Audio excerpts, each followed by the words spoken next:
Hello বন্ধুরা, আমি শম্পা। আমার এই ছোট্ট চ্যানেলে তোমাদের সবাইকে জানাই অনেক অনেক শুভেচ্ছা আর ভালোবাসা। আমরা যে যেখানেই কাজ করি, ঘরে বাইরে, আমাদের সবারই কিন্তু কাজের একটা নির্দিষ্ট পদ্ধতি থাকে। কোন কাজটা কিভাবে করব, কোন সময়ের মধ্যে কাজটা শেষ করব, এই আর কি। আমারও তাই ব্যতিক্রম কিচ্ছু নয়। প্রতিদিনকার মতো সকালে উঠে নিজের কাজকর্মগুলো সব গুছিয়ে নিয়েছি। এমনকি আমাদের কিন্তু সকালের খাওয়া দাওয়াও হয়ে গেছে। তারপরে মিমিকে একটু পড়াতে বসলাম। প্রথমে তো আমি খানিকটা ওকে পড়িয়ে নিলাম, আর এবার ওকে একটু পড়া দিয়ে এখান থেকে উঠে পড়ব, যাতে ও ঘুরঘুর না করে বেড়ায় সারা ঘরে, ও যাতে পড়া নিয়ে থাকতে পারে। তাই ওকে একটু পড়া দিয়ে আমি উঠে পড়ব ঘরের অন্য দিকের কাজগুলো গুছিয়ে নিতে। এখানেও তো বেশি সময় বসে থাকলে হবে না, অন্যদিকের কাজগুলোও তো একটু আস্তে আস্তে গোছাতে হবে। হৃদও কিন্তু চুপটি করেই বসেছিল আমাদের পাশে। তবে এই যে আমি উঠে চলে এলাম, আর এক মুহূর্তও ওখানে থাকবে না, যেখানে যাব সেখানেই হাজির। রান্নাঘরে চলে এলাম, তবে এখনই কিন্তু রান্না বান্না শুরু করব।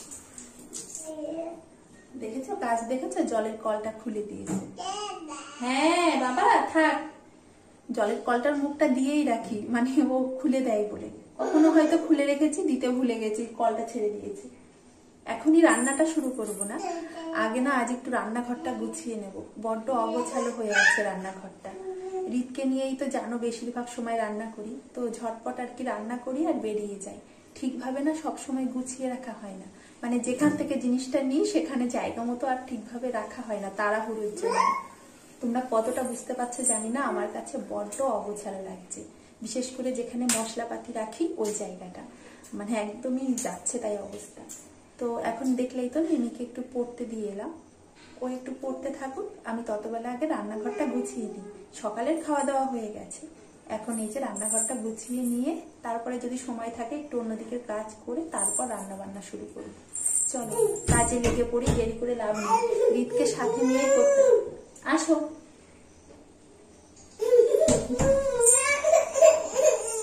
চামচ দেখো না, দেখেছো এইগুলো ভালোবাসি খেলনার থেকে, চামচ বাটি এগুলো পেলে ব্যাস শান্ত। চলো আমিও কাজটা শুরু করে দিই, ও খেলতে থাকুক। চারপাশটা যদি একটু গুছিয়ে রাখতে পারি মনটা কিন্তু ভীষণ ভালো লাগে। আমরা যারা সংসারের প্রতিটা কাজ সামলাই তাদের কিন্তু বেশিরভাগ সময় কাটে এই রান্নাঘরে। আর আমরা যদি সেই 7 সমুদ্র 13 নদীর পাড়েও থাকি, আর বাড়ি থেকে যদি কেউ ফোন করে জিরে কোথায়, ধনে কোথায়, লঙ্কার গুঁড়ো কোথায়, আমরা একদম চোখ বন্ধ করে বলে দেব কোথায় কোন মশলা পাতি, ডাল কোথায় কি আছে। মানে রান্নাঘরটা আমাদের কাছে এতটাই চেনা থাকে। আর জানো তো সেই চেনা রান্নাঘরটা আমার আর চেনা নেই। মানে অগোছালো তেমন কিছুই নয়, শুধুমাত্র না জায়গার জিনিসগুলো যেন জায়গায় নেই।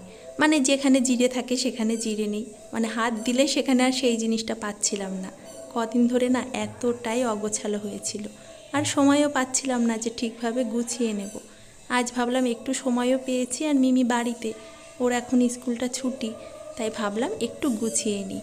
এই দেখো তোমাদের সাথে শেয়ার করলাম, 1 মিনিটও লাগলো না আমি এই যে রান্নাঘরটা গুছিয়ে নিলাম। তবে এত সহজে কিন্তু মোটেও হয়নি। আমার এই রান্নাঘরটুকু গুছিয়ে নিতে 1 থেকে 1.5 ঘন্টা সময় লেগে গেছে জানো তো। আমার এই ছোট্ট রান্নাঘরটাকে আমার মনের মতো করে আবারও গুছিয়ে নিলাম। তোমাদের কেমন লাগলো অবশ্যই জানিও কিন্তু একটা ছোট্ট কমেন্ট করে। আজ না ফ্রিজটাকেও একটু পরিষ্কার করব, ফ্রিজেও না তেমন কোনো সবজি নেই, সেই ফ্রিজটাকে পরিষ্কার করা হবে। কাল আবার আসবে এক গাদাগুচ্ছ নতুন সবজি, সেগুলো দিয়ে আবারও ফ্রিজটাকে ভরে রাখবো। তাই দেখো একটু ফ্রিজটা পরিষ্কার করে নিচ্ছি, তার সাথে সাথে ফ্রিজটাকেও একটু গুছিয়ে নেব। ওই রান্নাঘরের মতো ফ্রিজেরও অবস্থা ওই একই আছে, জিনিসপত্র সবই এলোমেলো, কোনোটাই হয়তো কিছু নেই, তবুও সেটা ফ্রিজের মধ্যেই ঢুকিয়ে রেখে দিয়েছি। কাজ কিন্তু কিচ্ছু নয়, এই শুধু জায়গার জিনিস জায়গায় রাখা, তাতেই একদম পুরো দিন কাবার হয়ে গেল।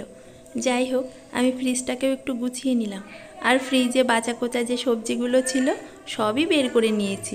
আজ ওগুলো দিয়েই দিনটা কাটাতে হবে, দিনটা নয় শুধু রাতটাও কাটাতে হবে। চলো এবার গিয়ে রান্নাঘরে ঢুকে পড়বো। আর হ্যাঁ, ওই যে হৃদবাবু, ওকে কিন্তু সাথে নিয়েই রান্নাঘরে ঢুকবো। কিচ্ছু করার নেই, আজ না এই সময়টায় ও ঘুমালো না, অন্যদিন কিন্তু ঘুমায়। কেন যে ঘুমালো না সেটা একদমই বলতে পারবো না, হয়তো মিমি খেলছিল, সেই আনন্দে ও আর ঘুমায়নি। তারপর দেখো এই যে ফ্রিজ থেকে খুঁজে খুঁজে বের করে নিয়ে এলাম। কটা উচ্ছে ছিল, আবার দুটো কাকরোলও ছিল। কোনোটারই আলাদাভাবে কিচ্ছু হতো না, তাই দুটোকে একসাথেই ভেজে নিলাম। আর এই যে পটলটা প্রথমে ভেবেছিলাম মাছ দিয়ে করব। তারপরে ভাবলাম রাতের রুটির জন্য আর কোনো সবজিই বেঁচে থাকবে না। তারপর পটলটাকে আলাদা করে করলাম, আর মাছটাকে শুধু আলু দিয়ে মশলা দিয়ে করলাম। তারপর আর কি রান্নাবান্না শেষে প্রতিদিনকার মতো রিত মিমিকে ফলের রস খাওয়ালাম, চান করিয়ে দিয়ে এখন বসে পড়েছি রিতকে খাওয়াতে। এরপরে যেমন প্রতিদিনকার কাজগুলো থাকে, একদম সময় মেপে প্রতিদিনকার কাজগুলো সেরে নেব। আর দেখলে মিমি কেমন বাথরুম থেকে বেরিয়ে টপ করে গামছাটা ওই বিছানার উপর রেখে দিল।